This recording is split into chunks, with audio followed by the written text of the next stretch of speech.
بسم اللہ الرحمن الرحیم۔ جب رمضان المبارک شروع ہوتا ہے تو جنت کے دروازے کھول دیے جاتے ہیں اور جہنم کے دروازے بند کر دیے جاتے ہیں، شیاطین قید کر دیے جاتے ہیں۔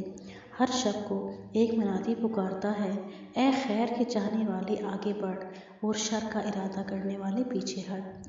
اللہ تعالیٰ اس ماہ مبارک کی برکت سے بے حساب آدمیوں کو دوزخ سے خلاصی نصیب فرماتا ہے۔ اس ماہ میں ایک رات ایسی ہے جو 1000 مہینوں سے بہتر ہے۔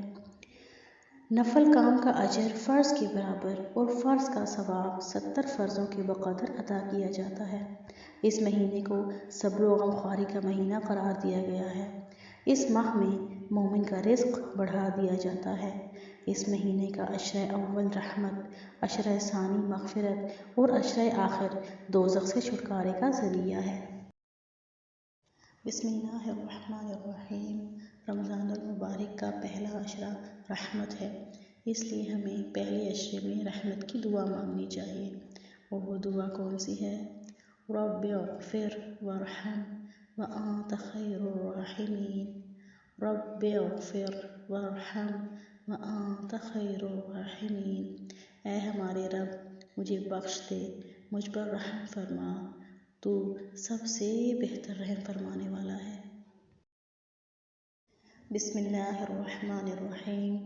رمضان المبارک کا دوسرا عشرہ گناہوں سے مغفرت کا عشرہ ہے، اس لیے اس عشرے میں کثرت سے اللہ تعالیٰ سے اپنے تمام گناہوں کی بخشش مانگنی چاہیے۔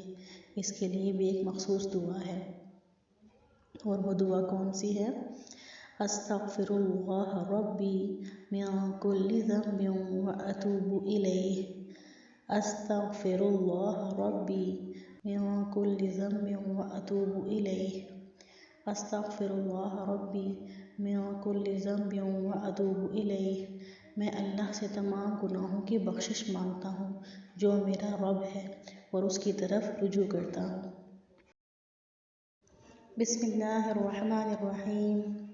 رمضان المبارک کا تیسرا عشرہ جہنم سے آزادی کا عشرہ ہے، اس لیے اس عشرے میں زیادہ سے زیادہ جہنم سے آزادی کی دعا مانگنی چاہیے۔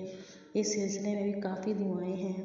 پہلی دعا ہے اللہم اجرنا من النار، یا پھر اللہم اجرنی من النار، اے اللہ ہمیں آگ کے عذاب سے بچا۔ اس کے علاوہ ایک اور دعا جو کہ حضرت عائشہ سے منقول ہے، اللہم انک عفو تحب العفو فاعف عنا۔ اللہم انک عفو تحب العفو فاعف عنا۔ اے اللہ تو بہت زیادہ معاف فرمانے والا ہے، معاف کرنے کو پسند کرتا ہے، بس تو ہمیں معاف فرما